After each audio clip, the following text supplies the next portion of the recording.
want to talk about a Canadian scandal. I want to give you a timeline of a scandal, and I think it's actually quite a serious one. Chrystia Freeland, the former finance minister, she had various portfolios under Justin Trudeau, she was offered a job by the country of Ukraine on December 22nd. Vladimir Zelensky, and I assume they're somewhat friends at least, offered her a job as a senior economic advisor December 22nd. She told Mark Carney about it on December 24th, which I suppose is quick enough. But they decided to keep it a secret. And I think I know why. She was hired on December 22nd. She told Mark Carney on December 24th. And they kept it a secret because 3 days later, on December 27th, Mark Carney and Chrystia Freeland gave another $2.5 billion to Ukraine without revealing her secret job. They didn't tell anybody on purpose.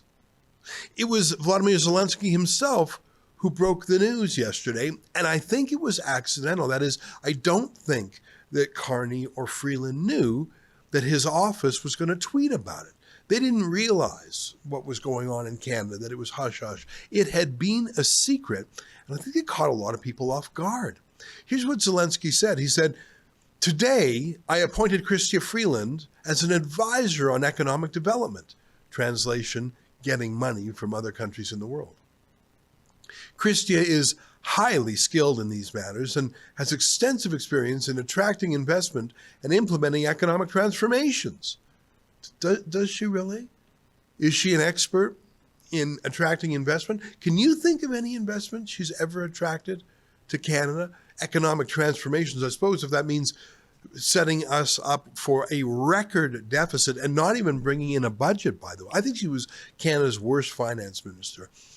Economic transformation, that's a very neutral way of saying she wrecked the economy. Let me keep reading the tweet. Right now, Ukraine needs to strengthen its internal resilience, both for the sake of Ukraine's recovery, if diplomacy delivers results as swiftly as possible, and to reinforce our defense if, because of delays by our partners, it takes longer to bring this war to an end. I don't know what that means by delays by our partners. I am grateful to everyone who is ready to support our state and our engagement with partners. Glory to Ukraine. I can't think of any investment that Chrystia Freeland brought to Canada. I know she used a lot of tax dollars to fire hose the money at a lot of automakers, most of whom have pared down their operations in Canada anyways. They spent tens of billions of dollars on electric vehicle battery plants, and those have just turned into disasters.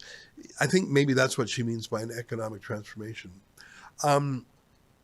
I think what she's most remembered for, besides the massive deficit and besides refusing or failing to bring in a budget in her last year, is when she froze and seized bank accounts of her personal enemies without any legal process. And when it was later challenged before the federal court, it was found to be unconstitutional and illegal. Chrystia Freeland is a bit of a thug who had her enemies debanked until a court overturned it. I think she's useful to Ukraine for one reason only, to bring in more cash from Canada, and maybe a secondary reason would be how to deal with people who oppose the regime. Now, this issue blew up, and I think Freeland thought that she needed to tamp it down because she wrote this obviously hastily drafted tweet. She said, "Ukraine is at the forefront of today's global fight for democracy, and I welcome this chance to contribute on an unpaid basis as an economic advisor to President Zelensky. In accepting this voluntary position," she's certainly emphasizing that, isn't she, "I will be stepping aside from my role as the Prime Minister's special representative for the reconstruction of Ukraine." So she hasn't stepped away yet. When she made the $2.5 billion gift, she hadn't stepped away. She's using future tense. I will be stepping aside. In the coming weeks, I will also leave my seat in Parliament. Wait, why not now? Why not back on December 24th or December 22nd? I want to thank my constituents for their years of confidence in me. I'm so grateful to have been your representative. She really wants to emphasize that it's an unpaid volunteer position. That's not relevant. What's relevant is that she has two masters at once. She's riding two horses at once. Whose side is she on in a negotiation? Canada's or Ukraine's? You have to pick a lane, sister. I understand she actually has left Canada and moved to the UK because she has a third iron in the fire. She apparently is in charge of the Rhodes Scholarship Trust. Cecil Rhodes, the great industrialist of Africa, set up this enormous scholarship fund for Oxford. And I think he would be appalled to know that Chrystia Freeland, a Marxist globalist, is in charge of it. Anyways, I don't think that she really lowered the temperature by saying that she was unpaid. In fact, I think she sort of looked really defensive about that. It's not if she's being paid, it's what she's doing and whose side she's on. You have to pick a country, and especially if those two countries are negotiating or working together, you can't be for both countries. And they both might be noble countries doing a noble thing, but you can't negotiate with yourself. So here's Mark Carney's attempt to mop the whole thing up. He said, "Thank you, Chrystia, for your important work as Special Representative for the Reconstruction of Ukraine." By the way, there has been no reconstruction of Ukraine.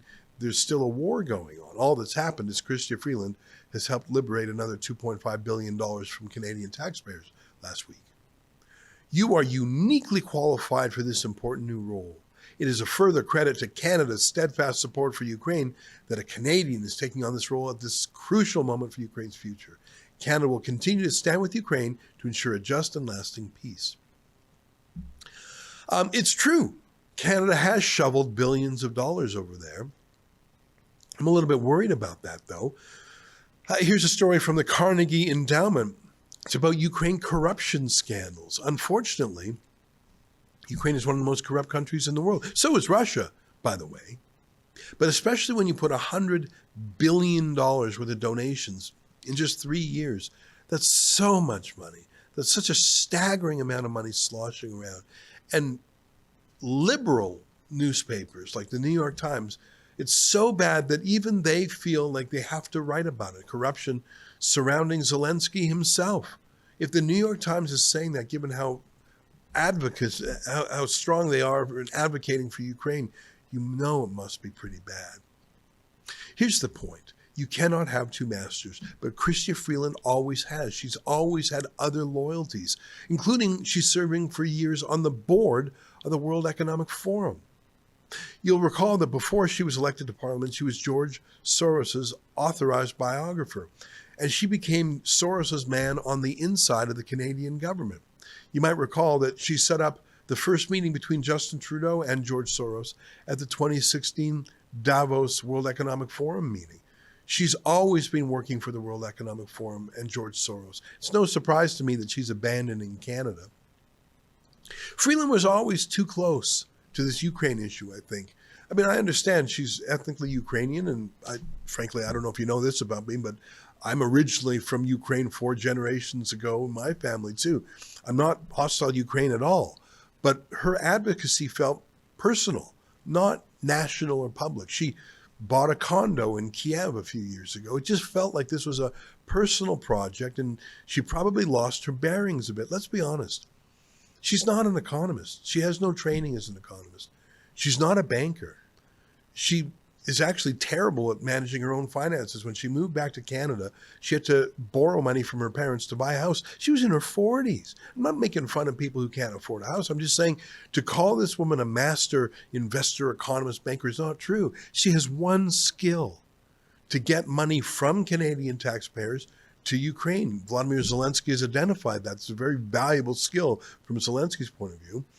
But it's illegal for a former cabinet minister to lobby her government, her own, especially if her job in Canada was the Ukraine file, which it has been under Mark Carney, to now lobby Canada for funds. That's actually against the law. There's a cooling off period before lobbying. She didn't even wait until she was done work for Canada. I mean, that cooling off period starts when you leave the Canadian government. It didn't even contemplate someone being a foreign lobbyist while working for Canada at the same time. And then there's that minor matter that her own constituents have no MP, and they were kept in the dark. Don't you think it's gross? She disclosed to Mark Carney that she had this new job in December, but they kept it a secret from her own riding. You know, Carney likes that because he's trying to reverse engineer a majority government, so he doesn't want Chrystia Freeland to leave. I think that they would have kept this secret a lot longer if they could have gotten away with it. This whole thing is so gross, and it's so Canadian as a scandal. It's so Liberal Party corrupt, isn't it? You know, we're doing something about it at Rebel News. We got a petition, and last I checked, we had 8,600 people who signed saying that Chrystia Freeland must be fired. And we're deploying our billboard truck I don't know if you know this, but her riding, which is called University Rosedale, is not too far away from our office. We're going to have the truck going around her riding, pointing out that she actually is an absentee MP, doesn't even work for Canada anymore. She works for a foreign nation. If you want to sign our petition, go to firefreeland.com. It's just a disgrace, though. I wonder how long she'll be able to stick around in Parliament. If I had to guess, with the CBC's help, she'll stick around as long as she likes.